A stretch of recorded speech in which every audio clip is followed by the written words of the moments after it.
I lost my grip and I fell 15 feet from my ladder. And I said, "Is he going to live?" And they said, "We don't know." We got engaged August 26th and got married March 24th of 2012.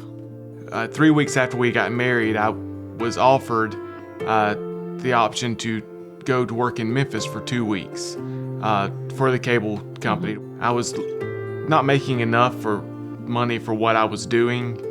I was up on my ladder doing what work I needed to do up there. The ladder kept moving. Kept kind of shifting back and forth on the line it was hooked on. I lost my grip and I fell the 15 feet from my ladder on the right side of my head. They said there was so much blood that they thought it was brain matter out on the concrete. On the way to the hospital, we found out later they had lost my pulse for over 2.5 minutes. And the whole time I was praying, I was just like, I need to be there when he wakes up. I have to be there when he wakes up.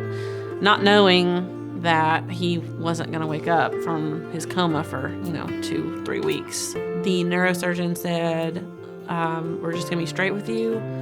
We've been doing this for 20 years, and we have not seen a brain injury like this. And I knew that everybody wanted to ask the one question.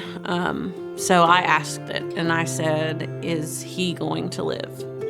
And they said, "We don't know." My mom and I were staying in a hotel, and my phone rang, and it was one of the nurses. He said, "I was going to tell you can come down to the trauma ICU, even though it's not technically visiting hours, because he's following commands." Like, everybody was just so excited that he was following commands. And we got a little whiteboard, and I wrote, "Do you love me?" And I wrote yes and no. And he partially circled the yes.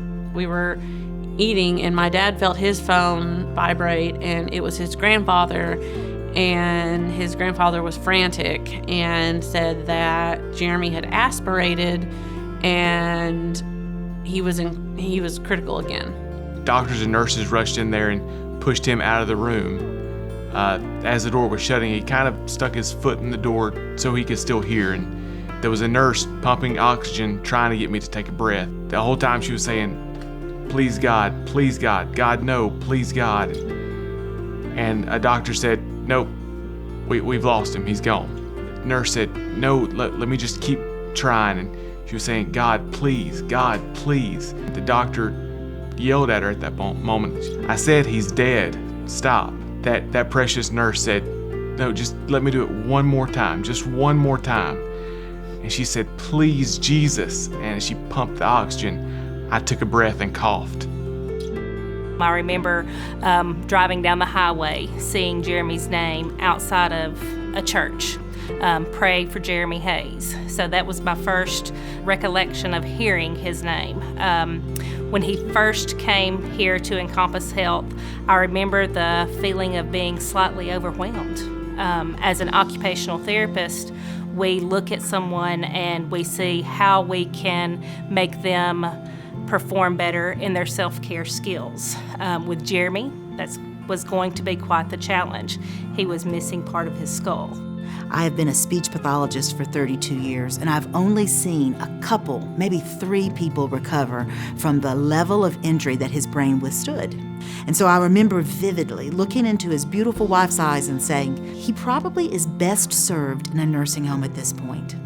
And I remember the resolve in her, and she said, absolutely not. I remember 9 months ago making a vow to be with my husband until death. He is not dead. I will not leave him. And we had a very long discussion about how then we could set them up for success. Based on our history and things that we knew, we were very concerned for Jeremy's future. However, the care and the relentless faith of Jeremy's family saw Jeremy through. Their house became a hospital. From hospital bed to every piece of hospital equipment, and they cared for him day and night. So we kept in contact and tried to help as often as we could and to give them suggestions.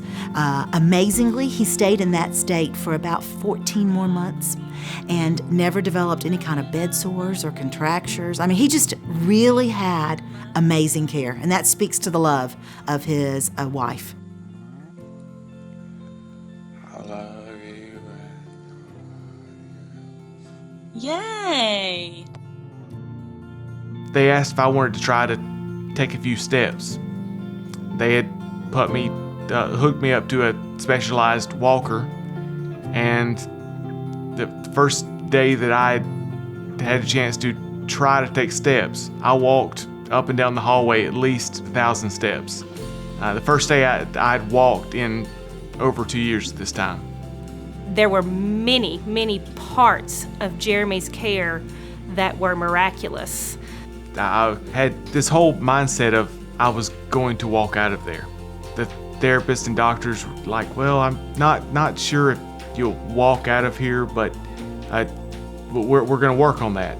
Well, the day come that I was going home, there were so many people there at Encompass that followed my story from our church, from the community, and then the therapist and techs there at the hospital.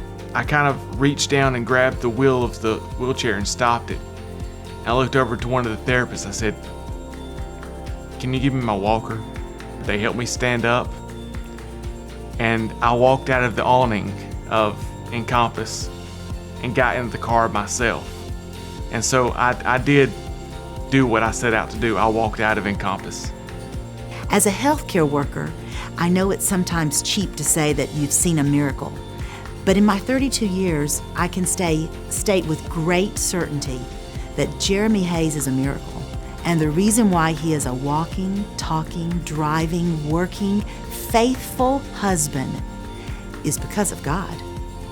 I found myself very blessed, not just the fact that I'm a miracle, that I've been healed, that I've made it through this, but that I was chosen to walk this journey. To other people going through tragedies and through hard times, they can look at me and look at my story and see there is hope.